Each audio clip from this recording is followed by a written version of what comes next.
ถึงอย่างพระอรหันตสัมมาสัมพุทธเจ้าผู้แสวงหาซึ่งประโยชน์อันยิ่งใหญ่ขอนอบน้อมอย่างพระธรรมคำสอนในศาสนานี้ที่องค์สมเด็จพระสัมมาสัมพุทธเจ้าได้ตรัสแสดงไว้ดีแล้วขอนอบน้อมระลึกถึงอย่างพระสงฆ์สาวกหมู่ใหญ่ผู้มีทิฏฐิอันหมดจดและงดงามโดยศีลเก้าของข้าพเจ้าและขอถวายความเคารพนอบน้อมไวสามายังครูบาอาจารย์พระเถรานุเถระพระภิกษุสงฆ์สามเณรพระสังฆาธิการสงฆ์สมณศักดิ์บัณฑิตนักปราชญ์ท่านผู้มีความรู้ทุกรูปทุกตนทุกองค์มาด้วยความเคารพและขอเจริญสุขสวัสดี ไปยังพ่อออกแม่ออกสถาโยมพ่อโยมแม่อันมีพ่อมอนแม่มอนพ่ออุ้ยแม่อุ้ยปีป้าน้าอาท่านผู้ฟังผู้มีบุญทุกท่านที่ติดตามรับฟังธรรมะยามแรงทางสถานีวิทยุเพื่อการศึกษาพระพุทธศาสนาและวัฒนธรรม 104.5 เมกะเฮิรตซ์โดยการส่งลิงก์สัญญาณจากวัดทุ่งประเก็ตตำบลหนองหานอำเภอสันทรายจังหวัดเชียงใหม่ไปสู่ณสถานที่ตั้งสถานีวิทยุคือวัดไฟหินตำบลสุเทพอำเภอเมืองจังหวัดเชียงใหม่โดยความเมตตาธรรมของท่านอาจารย์ท่านพระครูสมุวิศวัตรวรกิจโจผู้อำนวยการสถานีวิทยุผู้เปี่ยมล้นไปด้วยความเมตตาตลอดจนถึงคืนสีขาวชาวประชาที่ได้ก็ริ้งและส่งสัญญาณไปโดยความเมตตาธรรมของท่านพระครูอภิวัตรวัฒนวิกรมมาโดยความเคารพโยมพ่อโยมแม่ ทางวัดไฟหินที่ตั้งสถานีวิทยุท่านอาจารย์พระครูสมุวิศวัตรวรกิจโจเปิ้นได้ทำบุญกันเด้อได้วันที่20 เมษายนพุทธศักราช 2567 ก็คือวันเฮอเนี่ยแหละโยมพ่อโยมแม่เปิ้นมีประเพณีส่งน้ำรูปเหมือนพระเจดีย์บรรจุอาธาตุของครูบาเจ้าโสภาผู้เป็นเปิ้นฮ้องว่าเป็นสังฆประโมกเป็นพระอภัยสรทสังฆประโมกรูปแรกในล้านนาในจังหวัดเชียงใหม่ของเฮาสถาญาติโยมเป็นสิ่งที่เฮาจะเปิ้นฮ้องว่าเป็นรูปเหมือนกับครูบาใน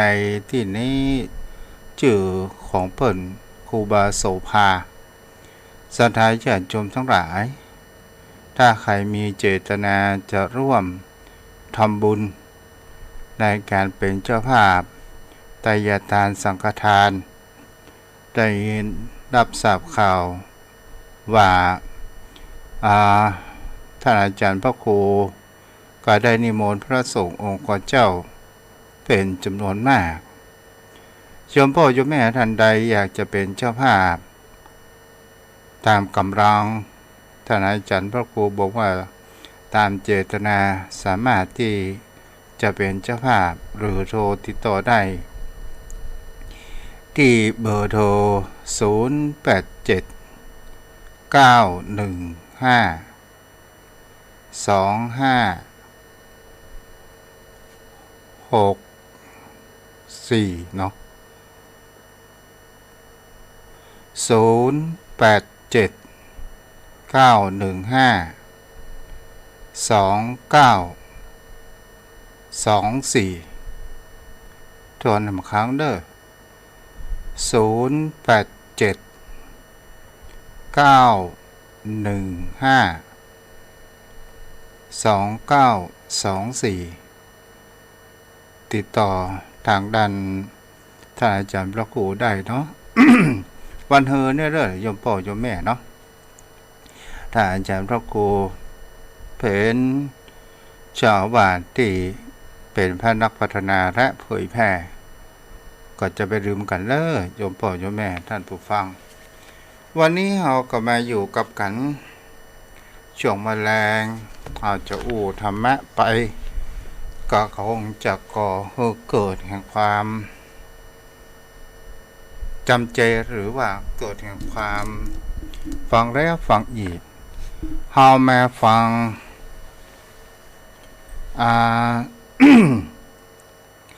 เปิดเอาว่าเหตุและผลแห่งเขาว่าที่มันเป็นกิเลสที่มันสังสมในบุพกรรมของผู้คนเฮาศรัทธาญาติโยมทั้งหลายมีพระเถระรูปหนึ่งชื่อว่าชัมพุกะเถระพระรูปนี้เนี่ยกว่าจะได้เป็นพระอรหันต์นั้นเกือบจะมามีบุญเสียแล้วก็คือเป็นอาชีวกผู้ป่วยกายตอนพระ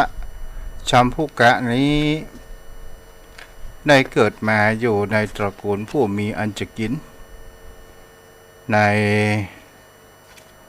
เมืองราชคฤห์ตอนนั้นพระพุทธองค์ก็อยู่ในเวรุวันและศรัทธาญาติโยมทั้งหลายโยมพ่อโยมแม่ชัมพุกะนี้เกิดมาอยู่ในตระกูลผู้อันมีจะกินแต่ก็ด้วยว่าปุพกรรมของละอ่อนคนนี้นั้นละอ่อนผู้นี้เนี่ย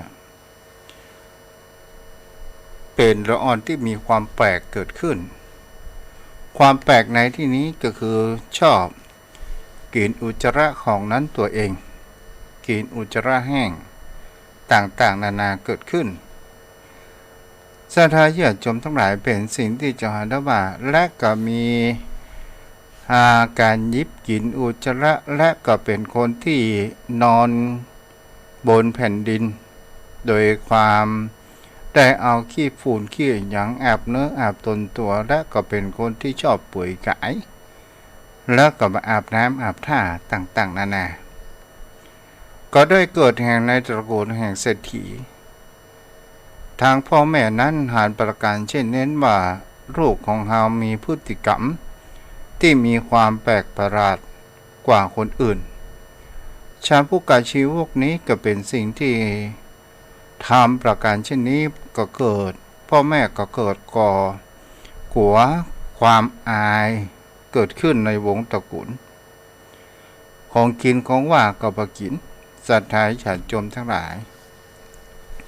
พอเวลาเจริญเติบโตนั้นเกิดขึ้นได้ชัมพุกะนี้ก็ได้มีแห่งเขาว่าเจริญวัยขึ้นใหญ่พ่อแม่ก็หันอาการประการเช่นนั้นก็เลยเอาลูกของตัวเองนั้นเข้าไปสู่สำนักแห่งเขาว่าพวกนิโคนัตบุตรเกิดขึ้นและได้เอาไปฝากพวกนิโคนัตบุตรนั้นก็ได้บวชให้โดยการบวชนั้นได้เอาไม้แป้นวางบ่าซ้ายบ่าขวาเกิดขึ้นแล้วก็ได้ถอนผมเอายิบกำเส้นดึงออกมาศรัทธาญาติโยมทั้งหลายและก็ได้บวชให้แต่ชัมพุกะชีวกนี้ชัมพุกะชีวกซึ่งมีความหมายว่าเป็นผู้เปยกลายก็ได้อยู่ในสำนักพวกนิโคนัตบุตรโดยการนักบวชนิโคนัตบุตรนั้นก็เป็นสิ่งที่จาระว่าชัมพุกะนี้ก็มีความประพฤติมีโลกส่วนตัวสูงนั่นเองเปิ่นไป เปิ้นเขาว่าไปรับพัดไปกินที่ชาวบ้านจอจองนิมนต์พวกนักบวชเหล่านี้ไปกินข้าวที่บ้านแต่ชาวผู้กะนั้นไม่ยอมที่จะไปตัวเมื่อชบอากาศว่านักบวชทั้งหลายสิทธิพี่ไปแล้วเราอยู่คนเดียวเราเข้าไปในวัจกุฏิหรือห้องน้ำห้องส้วม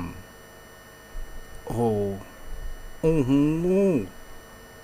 มีมากมายจังเลยอันโอชะได้กินอุจจาระโอ้อร่อยจังเลยศรัทธาญาติโยมทั้งหลายชาวผู้ค้าคนนี้ก็ได้มีพฤติกรรมประการเช่นนี้และก็พวกนักบวชนิครนัตบุตรนั้นก็ด้วยคำว่ามีความเป็นห่วงก็ได้เอาอาหารการกินนั้นมาให้ชาวผู้ค้าบอกว่าผมมากินแล้วครับผมกินแล้วโอ้ผมกินข้าวแล้วอิ่มแล้วโอ้และกินในหยังพวกนักบวชทั้งหลายว่าอ้าวได้กินอะไรไปชาวผู้กล่าวว่าโอ้ผมอิ่มแล้วอาหารมีมากมายนักบวชนั้นเขาก็งงกันไปว่าชาวผู้กะกินอาหารอะไรอย่างในที่นี่ก็มันมีอาหารอะไรอย่างมีพฤติกรรมมีความแปลกๆเกิดขึ้นต่างๆนานาและทีนี้พวกนิครนัตบุตรนั้นก็ได้แอบดูอยู่พอก็เลยรู้ว่าชาวผู้กะผู้นี้เนี่ยได้กินเข้าไปในวัจกุฏิหรือว่าไปห้องส้วมได้กินอุจจาระของพวกนิครนัตบุตรทั้งหลายแล้วก็หาพฤติกรรมประการเช่นนั้นก็ไปบอกกับอาจารย์ของตัวเองอาจารย์ของตัวเองก็หาประการเช่นนั้นว่าโอ้ถ้าว่าสำนักของสมณะโคดมรู้ประการเช่นนี้เราจะทำให้เราอับอายและจะมามีคนเข้ามาวัดมาวาของหมู่เฮาโอ้ถ้าประการเช่นนี้กันเดียวชาวบ้านจะจองกับว่าพวกนิครนี้กินอุจจาระจะเกิดความเสียหายก็เลยขับออกจากหมู่นี่ก็เป็นสิ่งที่จะเห็นได้ว่าชาวผู้ค้านั้นก็โดนขับออกจากนักบวชพวกนิครนัตบุตรเกิดขึ้นวันเวลาผ่านไปก็หนีไปอยู่ที่เนินเขาไปประสบแห่งเขาว่าในเนินหินหันเป็นที่ถ่ายของอุจจาระของชาวบ้านจอจอง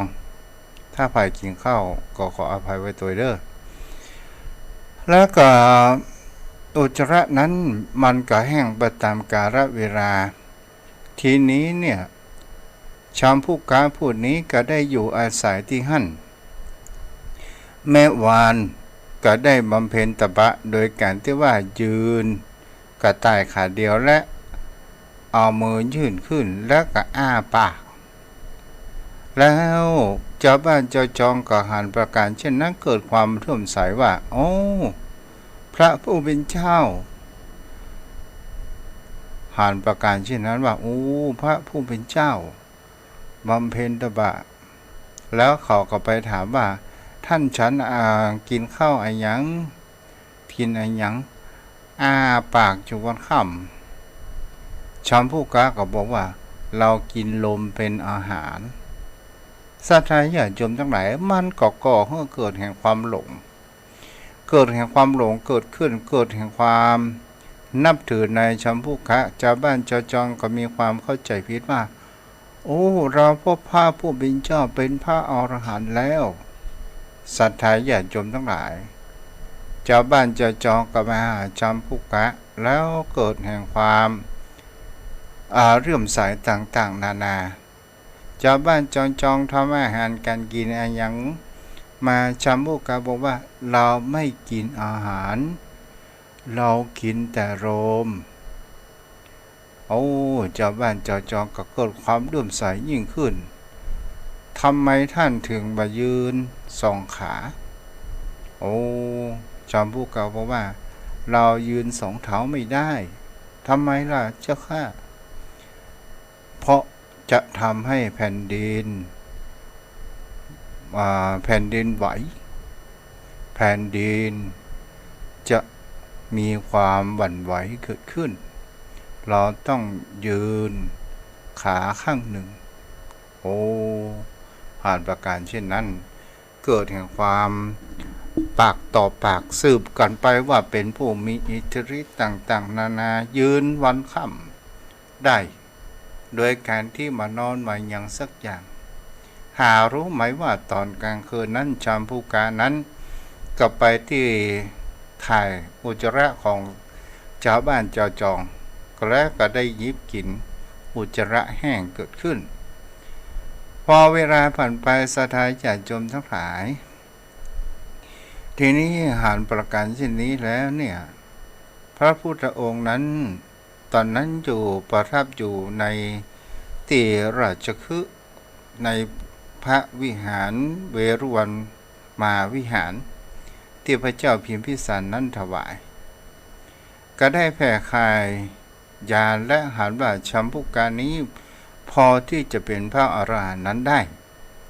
พระพุทธองค์นั้นก็ได้บอกกับพระอานนท์ว่าวันนี้เราจะไปโปรดเมตตาชัมพุกะเราจะไปเปิดห้องว่าไป1 ราตรีพระพุทธองค์นั้นในตอนเย็นพระองค์เสด็จขึ้นมาชัมพุกะกับประการเช่นนั้นว่าโอ้ท่านนี้เป็นไผศรัทธาญาติโยมทั้งหลายพระพุทธองค์ว่าเราเป็นนักบวชเหมือนกับท่านเป็นนักบวชแล้วสิ่งที่เป็นเครื่องหมายของนักบวชของท่านมีไหนเราไม่มีหมายถึงเขาว่าในชนชั้นศรัทธาญาติโยมทั้งหลายที่เป็นเครื่องหมายแล้วพระพุทธองค์บอกว่าชัมพุกะรู้ได้ไงว่าเราชื่อชัมพุกะโอ้ศรัทธาญาติโยมพระพุทธองค์บอกว่าขอพักที่นี่สักราตรีหนึ่งได้ไหมชัมพุกะบอกว่ามันมีที่พักเพราะกว่าพระสมณโคดมได้หูความลับของตัวเองก็เลยเขาว่าพักบ่ได้พักไม่ได้ทำไมมีที่พักอยู่มากมายทำไมท่านไม่พักพระพุทธองค์เขาว่าเพียงแค่คืนเดียวแล้วก็ได้บอกว่าไม่มีที่พักได้ไงนุ่นเงื้อมผาพระองค์จี้ไปที่เงื้อมผาซึ่งก็อยู่ใกล้ที่อยู่ของชัมพุกะมักปล่อยให้บดีเกิดขึ้นแล้วชัมพุกะบอกว่าแล้วแต่ท่านตอนนั้นยังบอกว่าพระองค์เป็นพระสัมมาสัมโพธิญาณเกิดขึ้นพอเวลาราตรีหนึ่งนั้นท้าวจตุโลกบาลพระพุทธองค์ก็แสดงในเรื่องเขาว่าเทวดาทั้งหลายขานว่าพระพุทธองค์นั้นเสด็จไปที่สกปรกก็เลยบันดาลฝนอย่างตกแล้วได้โรยดอกต่างๆนั่นนะถ้าปัญหาของว่าเจ้าไปที่ไหนที่ห้านก็สะอาดสะอ้านเนาะ ยมพ่อยมแม่แล้วกะทีนี้เนี่ย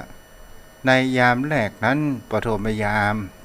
ท้าวจตุโลกบาลได้สาดแสงมาปนเปื้อมาปฏิบัติอุปถากอย่างองค์สมเด็จพระสัมมาสัมพุทธเจ้าชัมพุกะกหันประการเช่นนั้นว่าโอ้แสงสว่างนี้มันน่าอัศจรรย์มันเกิดขึ้นได้อย่างใดเฮาบ่เคยหาสักคำเถื่อวันเวลาผ่านไป ในยามที่สองนั้นท้าวสักกะนั้นก็ได้มีแสงสว่างเกิดขึ้นสว่างไสวในที่อยู่ของพระพุทธองค์ชาวผู้กะบอกว่าโอ้แหมละแสงสว่างนี้น่าอัศจรรย์ยิ่งนักโอ้เราไม่เคยเห็นพอไปถึงยามที่สามพระพรหมสัทธาญาติโยมทั้งหลายก็สาดแสงเข้ามาเฝ้าพระพุทธองค์โอ้นี่แสงอะไรศรัทธาญาติโยมทั้งหลายวันเวลาผ่านไปในตอนรุ่งเช้าพระพุทธองค์นั้นก็อยู่ประทับอยู่เข้าฌานอยู่แล้วชาวพุกะก็เข้าไปกลับไปไหว้ท่านนักบวชว่าไงชาวพุกะยามที่หนึ่งนั้นท่านเห็นแสงสว่างนั้นเป็นแสงสว่างอะไรพระพุทธองค์บอกว่านั้นคือแสงสว่างจากเท้าจตุโลกบาลมาอุปถากหาท่านสูงกว่าเท้าจตุโลกบาลหรือใช่แสงสว่างอันที่สองเนาะเท้าสกะผู้เป็นใหญ่ในแห่งเทวดาโอ้ท่านเป็นใครกันแน่โอ้ท่านเป็นใหญ่กว่าเท้าสกะใช่แล้วก็ถึงในยามที่สามแสงสว่างนั้นเป็นใครมาอุปถัมภ์อีกเล่านั้นพระพรหมศรัทธาญาติโยมทั้งหลายชาวผู้กะก็เกิดความน้อยใจว่าเราบำเพ็ญตบะมาตั้งนานยืนขาเดียวกางแขนอ้าปากกินลมเป็นอาหารยังไม่มีเทวดาผู้ใดมาอุปถัมภ์เราเลยพระพุทธองค์นั้นก็ได้แต่หันชาวผู้การนั้นมีจิตใจที่มีความนอบน้อมเกิดขึ้นชาวผู้การนั้นก็วันตากราบแล้วถามพระพุทธองค์ว่าท่านสมณโคดมทำไมเราถึงได้มีบุพกรรมอะไรเราถึงได้ใช้กรรมในภพนี้ชาตินี้ในการที่กินอาหารโดยแห่เขาว่ากินอุจจาระเป็นอาหารและนอนคุกฝุ่นเพราะเหตุไรเจ้าพระเจ้าข้าพระพุทธองค์นั้นก็ได้แสดงธรรมว่าบุพกรรมของเธอนั้นจำผู้กะในยับย้อนไปในสมัยแห่งพระสัมมาสัมพุทธเจ้าพระนามว่ากัสสปะเธอนั้นเป็นพระภิกษุรูปหนึ่งแล้วอาศัยอยู่ในหมู่บ้านแห่งหนึ่งในพี่มีอุปสมบทผู้หนึ่งมีศรัทธามีความเลื่อมใสได้สร้างที่อยู่อาศัยเธอเป็นพระภิกษุโดยการจาริกมาแล้วได้อยู่จำพรรษาที่อุปสมบทผู้นั้นได้นิมนต์จำพรรษาได้อุปถัมภ์อุปถากเกิดขึ้นต่อมามีแห่งเขาว่าพระขีณาสพผู้สิ้นอาสวะกิเลสแล้วมีผู้มีเขาหนวดยาวผู้บำเพ็ญในป่าแล้วเดินออกมายังบ้านอุปสมบทผู้นั้นแล้วอุปสมบทผู้นั้นเห็นแล้วเกิดความเลื่อมใสได้อุปถัมภ์อุปถากอย่างพระผู้เป็นเจ้าผู้นั้นซึ่งเป็นพระภิกษุเหมือนกันเป็นพระขีณาสพเธออุปสมบทผู้นั้นก็ได้ให้พระ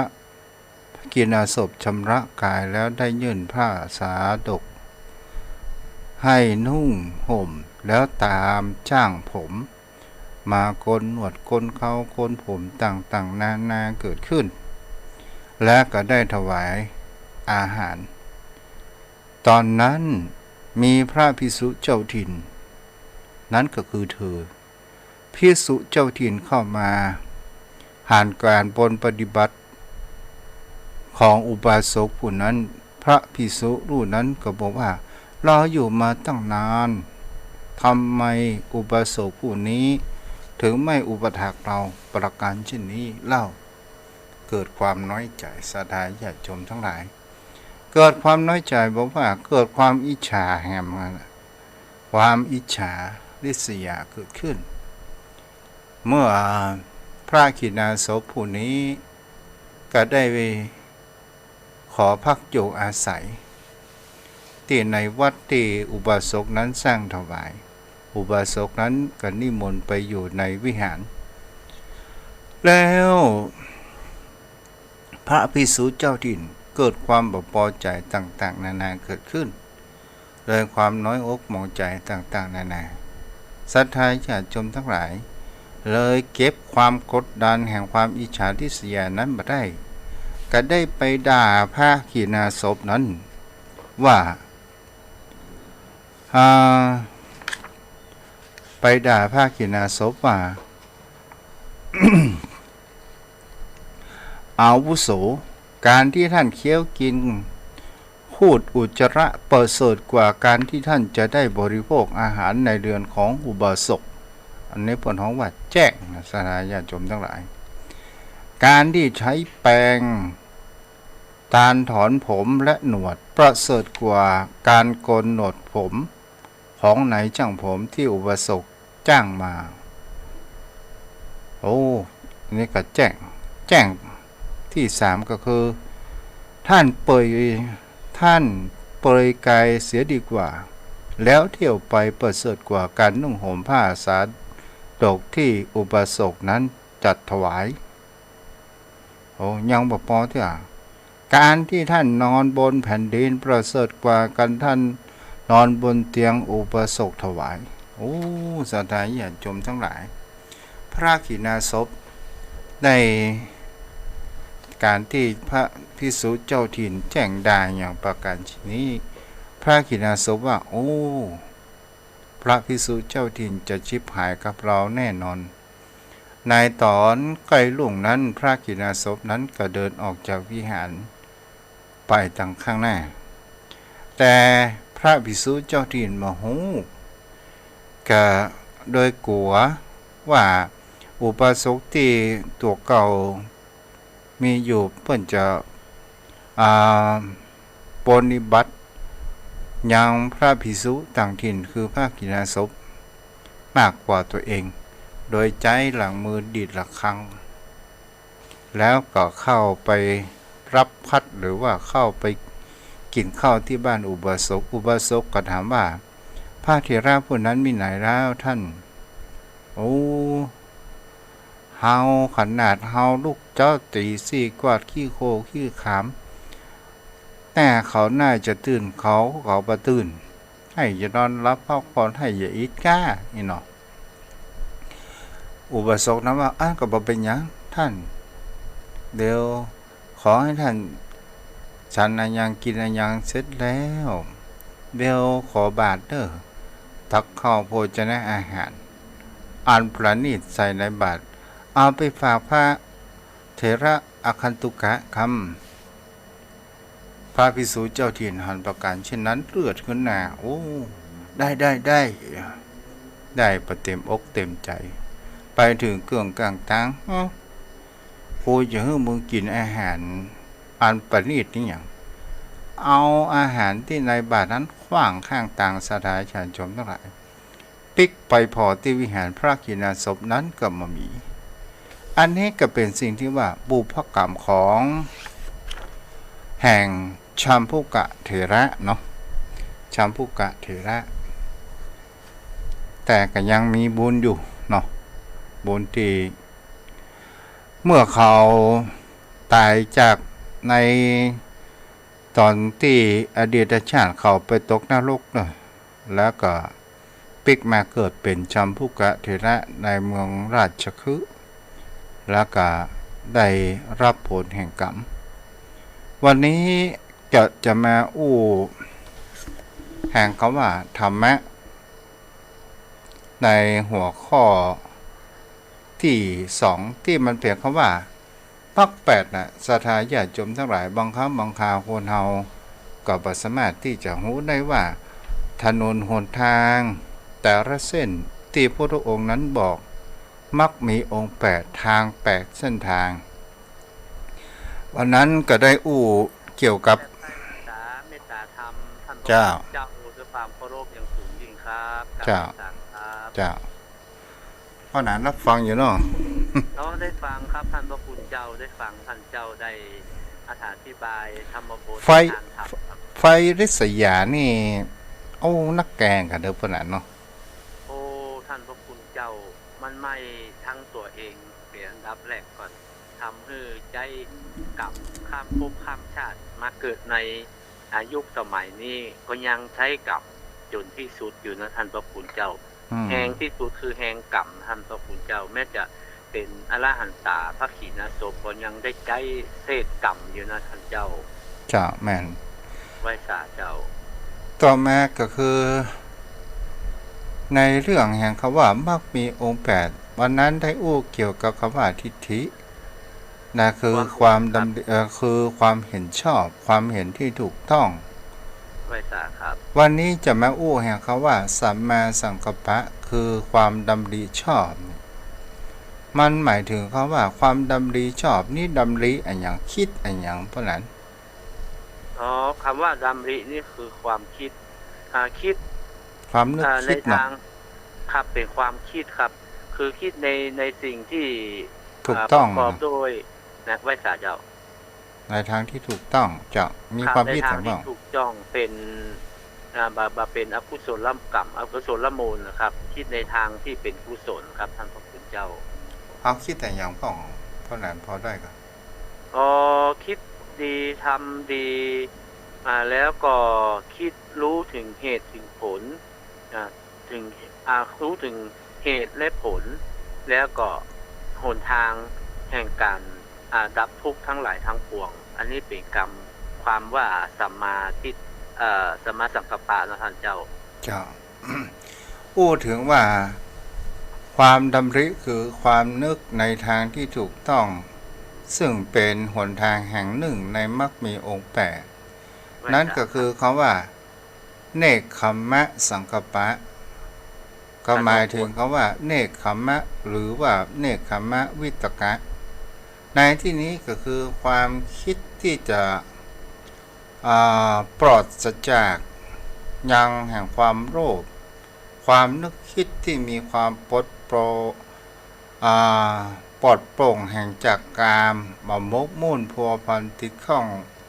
ที่จะสนองตัณหากิเลสความอยากของเราความคิดที่ปราศจากความเห็นแก่ตัวความคิดที่จะเสียสละความคิดที่จะเป็นกุศลที่พระนันได้อุตกี้นะครับนี่ออกจากกามนะครับท่านเจ้าในขัมมะออกจากการปราศจากราคะโลภะเนาะครับอันเป็นต้นเหตุแห่งอกุศลกรรมนี่คือออกจากตัวนี้คือออกมันจะถือว่าจะออกบวชหรือท่านเจ้าในขัมมะครับในขัมมะตัวนี้มันก็เหมือนกับว่ามีค่าในขัมมะมันก็คือความหมายออกบวชเหมือนกันเนาะแต่คำนะคือตัวนี้คือในขัมมะหมายถึงมันคือหมายถึงว่าออกแปลว่าความออกจากแห่งความคิดออกจากแห่งความโลภความกำหนัดความเห็นแก่ตัวราคะโทสะโมหะจ้ะครับไว้สาครับต่อมาเป็นสิ่งที่เราจะเห็นนะว่านี้ทางที่พระพุทธองค์นั้นบอกว่าทางเส้นที่2เนี่ยความนึกคิดในทางที่เราจะถูกต้องและเรานึกคิดแล้วบางคราวคนเรานึกคิดมันก็สำเร็จไปกึ่งนึงแต่ถ้ากระทำลงไปแล้วมันก็สำเร็จเต็มร้อยเนาะไว้สาครับคือคิดดีแล้วทำดีก็ย่อมได้หนทางที่สำเร็จก็คือได้ผลแห่งความดีที่ได้คิดได้ทำนะครับท่านพระคุณเจ้าต่อมาก็คืออภยาปตสังกัปปะหรืออภยาป ปาทวิตกะก็คือความคิดพยายามคือความดำริหรือว่าความนึกคิดอันบ่พยาบาท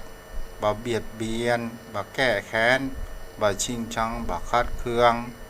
บ่เพ่งเล็งมองร้ายบุคคลอื่นบ่มุ่งเอาเปิดห้องว่าบ่มุ่งที่จะทำลายครับไม่คิดประทุษร้ายไม่คิดพยาบาทไม่คิดปองร้ายผู้อื่นท่านพระคุณเจ้าและคิดด้วยแห่งเขาว่ามีธรรมแห่งเขาว่าพรหมวิหารธรรมอยู่ในจิตในใจก็คือเมตตากรุณามุทิตาอุเบกขาเป็นมิตรไมตรีปรารถนากับบุคคลอื่นมีแต่ความสุขบ่ได้มีความคิดอิจฉามีความคิดที่ปราศจากแห่งคำว่าโทสะนั่นเองมีพรหมวิหารเป็นที่ตั้งเป็นที่อยู่ของพรหมมีจิตเมตตาความกรุณามุทิตาอุเบกขานะท่านเจ้าแล้วก็ถ้าเรามองดูไปก็คือหมายถึงก็คำว่ามองโลกในแง่ดีมองโลกในแง่บวกในสิ่งนี้ก็คือเป็นหนทางที่เราจะไปสู่แห่งคำว่าถ้าเราเดินทางเหล่านี้เราพยายามในจัดนี้ได้สักข้อสองข้อก็ยังดีเนาะครับเพราะเป็นแนวทางหนทางที่จะไปสู่ถึงความดีด้วยความประพฤติที่เราเริ่มต้นกระทำไว้แล้วย่อมไปสู่ทางที่ดีในปรโลกหน้าต่อไปนะพระคุณเจ้าต่อไปอวิหิงสาสักปะหรือว่าอวิหิงสาวิตกะก็คือความนึกคิดอันบ่เบียดเบียนบ่มีความคิดที่จะทำร้ายทำลายด้วยความบ่รู้ของคนอื่นเพราะความคึกขนองโดยมันมีความโลภความโกรธที่จะเข้ามาเกี่ยวข้องยุ่งกับจิตใจโดยมีแห่งคำว่าปัญญาคือความเข้าใจโลกนี้ด้วยความเป็นจริงรู้ชัดแห่งกฎแห่งกรรมอันนี้ก็เป็นสิ่งที่เพราะว่าปราศจากแห่งความโมหะนะเพราะนั้นครับไหว้สาครับคือบ่มีโมหะเข้าความหลงด้วยอวิชชาเข้าครอบคุมได้ควบคุมในใจนะครับท่านพระคุณเจ้าเนี่ยปัจจุบันสิ่งที่คนจะประพฤติปฏิบัติทางเส้นที่สองเนี่ยมันก็พอมีอยู่เนาะปัญหาเนาะครับพอมีอยู่ครับท่านพระคุณเจ้าเพราะเป็นแนวทางของสัตบุรุษหรือสาธุชนที่จะข้ามเข้าสู่อริยชนครับก็เริ่มต้นตั้งแต่มีพรหมวิหารมีจิตใจที่มีเมตตาเป็นต้นนะครับพระคุณเจ้าก็คือเป็นเปิ้นเฮาว่าเป็นกุศล3ประการก็คือบ่ให้กระทำความมืดมนกระทำให้ปัญญาจักษุกระทำญาณยังปัญญาญาณให้เจริญมามีความฝักใฝ่ในความคับแค้นพยาบาทมุ่งเพื่อที่จะไปแห่งเขาว่าความสุขอันเป็นนิรันดร์ก็คือพระนิพพานไหว้สาเจ้าด้วยประพฤติชอบด้วยกายวาจาใจนะครับท่านพระคุณเจ้าต่อมาหนทางเส้นที่3สัมมาวาจามันก็อยู่ในศีลเหมือนกันเนาะบ่นั้นเนาะมัน2ข้อเข้าในศีลเนาะครับเข้าทั้งเบญจศีลและเบญจธรรมพระคุณเจ้าสัมมาวาจาคือการพูดจาในสิ่งที่ประกอบด้วยความสุจริตใจเป็นสัมมาชีวะเป็นสัมมาวาจาครับท่านพระคุณเจ้าก็คือ1ละกันอู้กิจุพูดเท็จพูดเท็จคำหยาดโซเสียดเพื่อเจอเนี่ยนะครับท่านเจ้าอันเป็นอกุศลกรรมแต่ถ้าว่าเรางดจากอกุศลกรรมก็จะกลับเป็นกุศลกรรมทางด้านวจีกรรมนะท่านเจ้านะท่านพระคุณเจ้าเหมือนคนที่ปฏิบัติไปเดียวนะครับไอ้ทางโซเชียลมีเดียนะครับเป็นคำพูดเท็จหล่อลวงโลกทั้งต่างๆนานานะครับก็ถือว่าเป็นการพูดเท็จทั้งนั้นนะพูดไม่จริงอย่างหมู่แก๊งของเซ็นเตอร์เนี่ยเนาะ ครับพวกนี้นะครับมีพิษทั้งนั้นนะครับท่านพระคุณเจ้า อืม อันพิษสินโดยตรงแท้ๆนะครับ มีความผิดทั้งทางโลกทางธรรมท่านพระคุณเจ้า เขาต้อง ทางโล ละ กก็มี ละ โทษ เนาะคนที่จะ เอาไว้ พูด สาม ปฏิบัติสายที่3นี่ต้องละเนาะ ครับใช่ครับต้องละต้องทิ้งออก คำส่อเสียดเนาะบ่นั้นองค์ประกอบ เพ มั ราะ น ตัวเสียด มาอ นี่ ยู่ ถ้า นะ อู้ไปคุณเมืองเขาก็ว่าย่อว่าหาเปิ้นนะท่านพระคุณเจ้า อู้เสียดสีเปิ้นอู้ซอเสียดว่าด่าย่อหาเปิ้นนะครับ มันเป็น อู้ คำ เยอะ ที่ โยงให้เกิดความแตกแยกเนาะ ครับมันเป็นไปได้ครับในอาการส่อเสียดนี่คืออู้ให้คนพิษเถียงกัน อู้ให้เกิดความแตกแยกกันนะครับเอาคนบุคคลที่หนึ่งพิษกับบุคคลที่สองเอาบุคคลที่สองมาพิษกับบุคคลที่สามทำให้เกิดความแตกแยกกัน ในหมู่ในคณะนะครับท่านเจ้า เพราะนั้นว่า กรรมอู้ของคนเฮานี่จะอู้ให้เกิดแห่งความสามัคคีก็ได้ อู้เกิดให้แห่งความ ใช่ครับ แตกร้าวก็ได้เนาะ ท่านพระคุณเจ้าคำอู้ของคนเนี่ยครับมันคมยิ่งกว่ามีดครับยามยิ่งกว่าปากกาเดี๋ยวคือคนฮักกันแปลงกันก็ได้คำให้คนแตกแยกเกิดความหมาดหมางกันก็ได้ครับ มันเป็นภัยอันใหญ่หลวงวาจาของคนเฮานะครับ อืม คนที่ทุกวันนี้ที่บะถูกบะลงบะสมัครสมานสามัคคีส่วนหนึ่งก็มาจากวาจาคือกำอู้ฟังจานะมันบ่ใจปิยวาจาเป็นวาจาที่ทำให้ฟังแล้วนะครับ มันบ่ฟังเพราะสนอหูมันเกิดความขุ่นเคืองในจิตในใจ สู่หมูกะป้อนนานสายันนะอีเนาะ อันนี้ก็ปรุงแต่งแล้วท่านเจ้าเนาะอันที่ถ้าเราบ่มีสติควบคุมมันได้อะมันก็ไปตามคอยตามอารมณ์ตามคำอู้เพราะว่ามันปรุงแต่งแล้วครับ บางคนเฮานี่บ่ได้มีโยโสมนสิการ ไหว้ บ่ ศาล ได้ เจ้า พิจารณาเนาะก็ ครับ ไปตามเปิ้นเนี่ยลู่ ครับไหว้ ไปตรง ศาล นั้น เจ้า นะเก้าของผมถึงว่าธรรมะเนี่ยมีคุณูประการอันเอกอันนั้นธรรมะย่อมรักษาผู้ประพฤติธรรม ผู้ประพฤติธรรมย่อมอยู่เป็นสุขคือสิ่งต่างๆที่มากระทบเฮาเนี่ยถ้าเฮามีธรรมะเนี่ยมันป้องกันได้ท่านพระคุณเจ้า อย่างน้อยที่สุดก็โยโสมนสิการพิจารณาที่ท่องแท้และบ่ปรุงแต่งในสิ่งที่มากระทบเนี่ยมันเกิดจากธรรมะทั้งนั้นท่านเจ้า อืม มันมีคุณูปการนักครับยิ่ง แต่ เรามี คน ส เฮา ติ คนเฮามันถ้าอันนี้ตามความคิดของตู้นะป้าน่ะ ไหว้ศาลเจ้า คนเฮาพอไปเนี่ยนายที่มันสั่งเฮาก็คือจิต ครับมโนบุ มัน พขนาดเอ้า ที่มันสั่งจิตแหมมันเขาว่า ต่อ ก่อนที่มันจะอู้จิตสั่ง ไอตัวนายจิตแหมกรรมนั่นก็คือขันธ์แห่นะเพราะนั้น ครับมันเกิดการปรุงแต่งในร่างกายเฮาเนี่ยท่านพระคุณเจ้า เจ้าแท้ได้จริง เอา จิต เอา มันเหมือนก็ว่าเป็นสื่อกลางอะ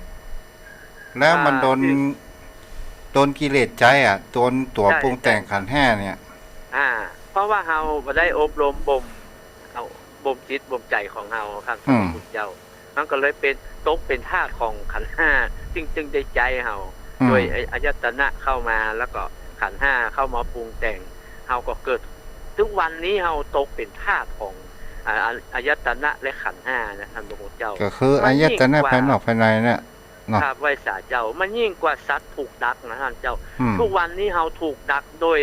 ขันธ์ห้าโดยอายตนะนะที่มันมาปรุงแต่งมันดักเฮาไว้นะเฮาบัดนี้เฮาได้บรรลุได้อะยังสัตว์สิ่งมันถูกกับดักเนี่ยมันยังฮู้รอดได้ ถ้าเฮาอู้ไปแห่งประการหนึ่งอย่างก็ว่า ไหว้ศาลเจ้า เฮาเป็นลูกโกงเปิ้นจิตนี่นะเหมือนกับว่ามันมีผู้กำกับตำรวจนี่เนาะ อ่า ผู้กำกับตำรวจนั้นมีความประพฤติที่บดี ใช่ แต่ผู้เป็นสารวัตรที่รองลงมาเป็นคนดี ใช่ แล้วทีนี้เนี่ยผู้กำกับบอกว่าเนี่ยยิงไปหาคดีใส่มันก็ได้แม่งเหรอ เพื่อจะได้คุณงามความดีเหรอท่าน ไอ้ เจ้า ไอ้ เพื่อจะได้ สารวัตรที่เป็นร้อยเวรเป็นอะไรอย่างนี้ ไหว้ ก็ ศาลเจ้า เฮาอู้ไปแล้วนะ ไหว้ศาลเจ้า เฮาไปได้บ้างหรือเปล่านะ บ่ แล้วก็ ไปได้ครับ แล้วก็ไปทำเนี่ย ครับ มันก็ว่าตัวจิตเนี่ยเหมือนกับสารวัตรเนาะ ครับมันถูกสั่งแห่งกรรมท่านพระ อื คุณ ม เจ้า จิตที่ว่ามันบ่ได้ฝึกอะครับ มันบ่ได้ประเสริฐเพราะจิตผู้ที่ฝึกแล้วย่อมประเสริฐ จิตที่บ่ได้ฝึกคือจิตของเฮานะมันบ่ได้ฝึกก็ยังถือว่ายังบ่ประเสริฐแต่ยังถูกใจด้วยขันธ์ทั้ง5และอายตนะยังใจเฮาไปทำแห่งกรรมอยู่ท่านพระคุณเจ้า เฮาอู้ง่ายๆเพราะนั้นอย่างกับ ไว้ ข่าว สามเจ้า เสียแป้งนะ ฮะ ก็เอาว่าเสียแป้งเนี่ย ที่มันหนีได้ เพราะว่ามันมีลูกทีมลูกมือ แล้วถามว่าลูกทีมลูกมือเนี่ย มันได้รับความทุกข์ก็ได้รับความทุกข์เสียแป้งเนี่ย จะหาได้ว่ามันเอาตัวของมันรอด รอด แต่ ล้ว ลูก ครับ น้องมันบ่รอดนั่นก็ปะนั้น มาบ่รอดครับ เพราะมันอาศัยเงินเป็น บุญคุณกับปะนั้น ไว้สาเจ้า บุญคุณกะ บุญใช่มันมีบุญคุณต่อกัน และก็มีเงินที่ได้ฮื้อเป็นบุญคุณนะครับ อืม แต่ตัวของมันรอด แต่ลูกน้องบ่รอดท่านพระคุณเจ้า ลูกน้องต้องมาชดใช้กรรมเพราะเป็นหนี้บุญคุณนั่นก็จากเงินจากละสักการะจากตำแหน่งหน้าที่นะท่านพระคุณเจ้า เจ้า ที่ค้ำมันค้ำตัวมันไว้อยู่ครับ เนี่ยอันนี้เฮาอู้ถึงในแบบแห่งเขาว่าความ อธิษฐาน เป็นอยู่ของจิตใจของผู้คนเฮานะครับ ประมาณนั้น นะ คือมันพอมองภาพได้มันอาจจะทกยกอุทาหรณ์อุปมาอุปไมยมันสามารถมองเห็นภาพได้ชัดท่านพระคุณเจ้า เจ้าฉะนั้นเนี่ยสิ่งอะไรอย่างก็ตามที่ได้อู้ถึงว่าความส่อเสียด ถ้าเฮาละความส่อเสียดความใส่ร้ายคนอื่นบ่ให้เกิดแห่งความแตกแยกความร้าวฉานบางสิ่งบางอย่างเฮาได้ยินได้ฟังมาเฮาบอกความดีอู้ถ้าเฮาอู้จะเกิดความแตกร้าวมันก็ว่านั้นเฮาก็ละเสีย ครับเป็นเช่นนั้นครับคือคำบางคำที่มันแบบเกิดประโยชน์เฮาก็บ่สมควรอู้ แต่ว่าถ้ามันเกิดประโยชน์แต่บ่มีคนฟัง มันก็บ่สมควรอู้ มันจะอู้ก็คือ1มันเกิดประโยชน์และมีคนฟัง อันนี้สมควรอู้ยัง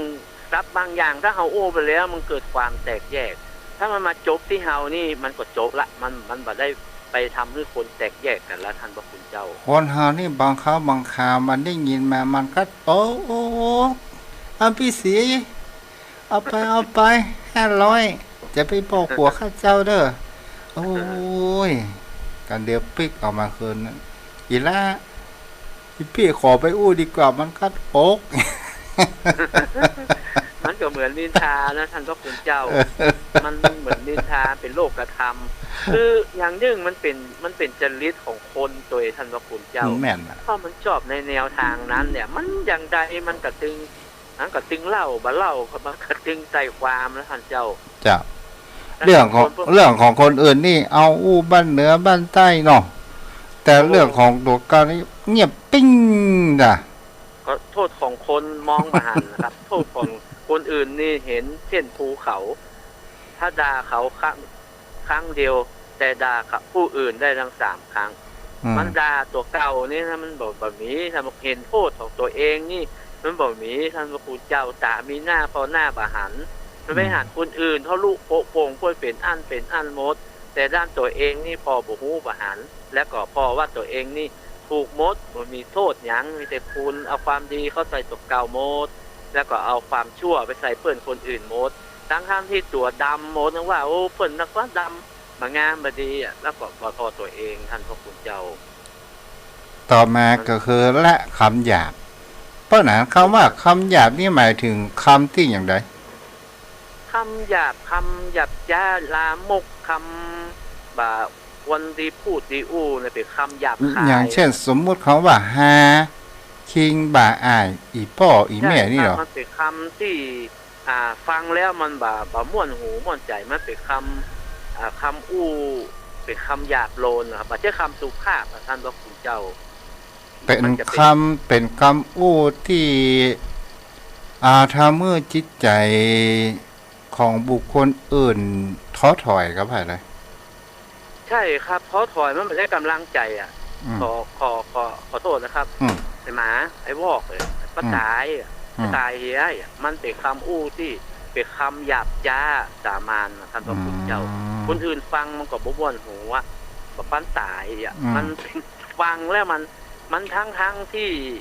เข้าใจว่ามันเป็นคำศัพท์ของเจ้าบ้านแต่ว่าฟังแล้วมันบ่ใจปิยวาจาถ้าอู้ว่าโอ้สบายดีกาไปไหนหามันก่อนยังฟังม่วนอยู่อย่าเขาว่าหันบุคคลอื่นถูกหวยเนาะขอเตอะมาเมิดกับชิบหายแล้วบ่อีก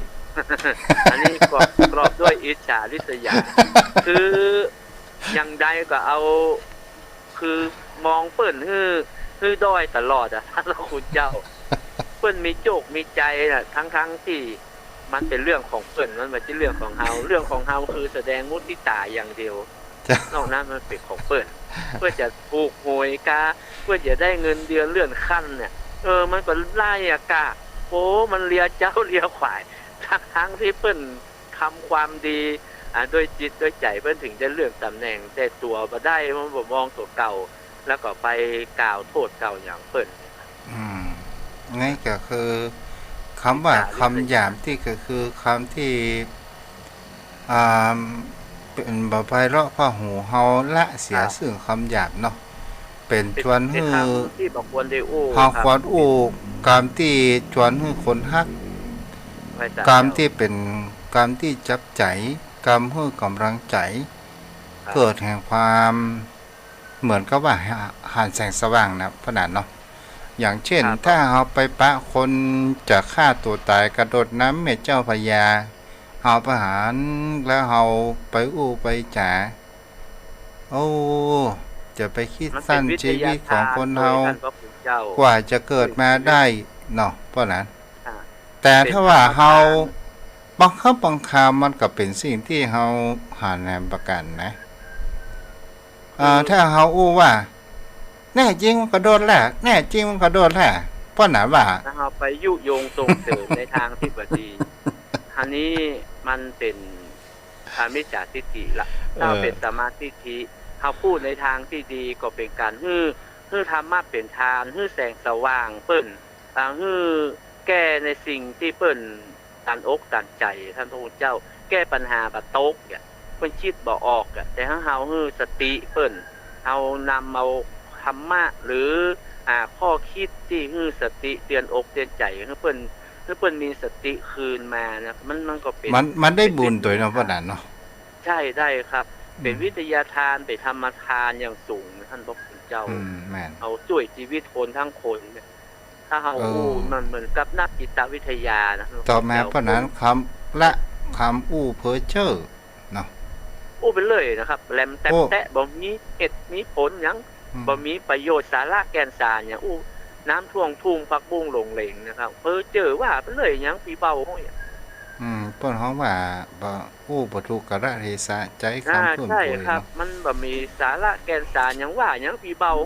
กำแหลมแตะเป็นอู้เล่นอู้หัวกันก็ทำให้คนบ่เชื่อเนาะถ้ามันขาดความเชื่อถือท่านพระคุณเจ้ามันบ่ฮู้จักชุมชนบ่ฮู้กาละเวลาบ่ฮู้จักกาลเทศะอย่างท่านเจ้าปาโลกไว้นะครับว่าอู้อย่างพี่เบาอ้าวเน้นว่าไม่เอาแม่ดื้อมาด้วยเลยเนาะมันมีกรรมมันใช่กรรมแต่ท่านเจ้าแล้วมันก็ขาดความเชื่อถือแล้วเวลาเขาอย่าอู้แต่ว่าคนมันบ่เชื่อแล้วท่านเจ้าเพราะมันไปอู้เล่นอู้อย่างพี่เบาเวลาจะอู้แต่แล้วเขาบ่ค่อยเชื่อเขาก็แค่ตีเสมอไว้สาเจ้าพอเวลาเหลือแหม6 นาทีเพราะนั้นทันหมดเวลาเก้าของผมละครับขอกราบแต่ใต้เวสาเมตตาธรรมท่านเจ้านะครับที่ใดคือแนวธรรมคำสอนวันนี้คือเอาไปคิดปฏิบัติเพื่อที่จะได้อยู่ร่มเย็นเป็นสุขโดยธรรมะคำสอนขององค์สมเด็จพระสัมมาสัมพุทธเจ้าเรากับผมขอกราบแต่ใต้เวสาท่านเจ้าด้วยความเคารพอย่างสูงยิ่งขอบพระคุณนะครับท่านญาติธรรมทุกท่านวันนี้เราได้ศึกษาธรรมะไปด้วยกันเอาได้นำธรรมคำสอนไปพร้อมๆกันนะครับก็ขอความสุขความเจริญมีกับท่านญาติธรรมผู้มีจิตใจใฝ่ในธรรมผมฟังธรรมด้วยกันนะครับขอสวัสดีครับอนุโมทนาเด้อวันผูกอยู่กันต่อตรงนั้นอ้าว ใครจะโทรเข้ามา063 0631639950วันนี้ผู้ติดตามตามเฟซบุ๊กมีแม่ทองคำที่วงคำโยมแม่จุนศรีภาษาป้อนนอนอินสมป้อนานเจ็ดสีเนาะช่วงปีใหม่นี่นะไว้สาครับหลวงพ่อ รัชการอาจารย์ จ้า เก่งกันนะอาจารย์นานสายันนะเนาะ จ้าจ้า ครับคู่กันตาก็พอไหวเนาะ จ้าจ้า ถ้าขึ้นธรรมาสเนี่ยคู่กันได้เลยนะเนี่ย เทศ2ธรรมาสนี่นะจ้า แล้วเก่งนะเนี่ย จ้าจ้า แต่บางคำเนี่ยตอนนี้ขอโทษนี่พลาดไปหน่อยนึง จ้า ต้องขออภัยเนาะ จ้า อาจจะมาฟังอยู่ว่ามันขอโทษนี่มันไม่ถูกต้องนะ จ้าจ้า แต่แกก็พูดดีอะคำพูดแกดีหลายอย่างแต่ก็ไม่ค่อยได้ฟังเดินไปเดินมาอยู่บนเนี่ยกุฏิสูงอะ จ้าบุญรักษาเด้อหลวงพ่อ เอามาใกล้หมดเวลาแล้วเนาะ จ้า การครับโชคดีปีใหม่อาจารย์ สาธุสาธุโชคดีปีใหม่อ้าวใครจะโทรมาแม่วรีเกษมพันธ์0631639950โทรเข้ามาได้เด้อ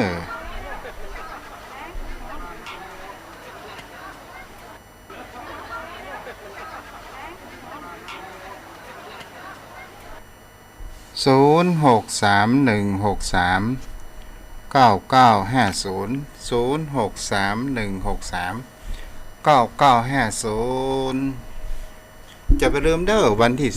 20งานวัดฝ่ายหินโยมพ่อโยมแม่ทางใดจะร่วมทำบุญเป็นเจ้าภาพสังฆทานยอดตยทานโทรหาท่านอาจารย์พระครูสมุวิศวัตได้เด้อที่เบอร์โทรแห่งครั้งหนึ่งเนาะที่เบอร์โทร087โอเชตาปก็ดีเลย0879152924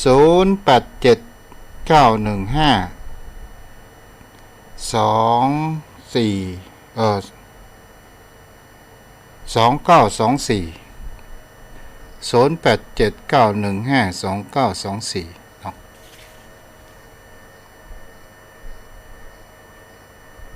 เอาละพอมามี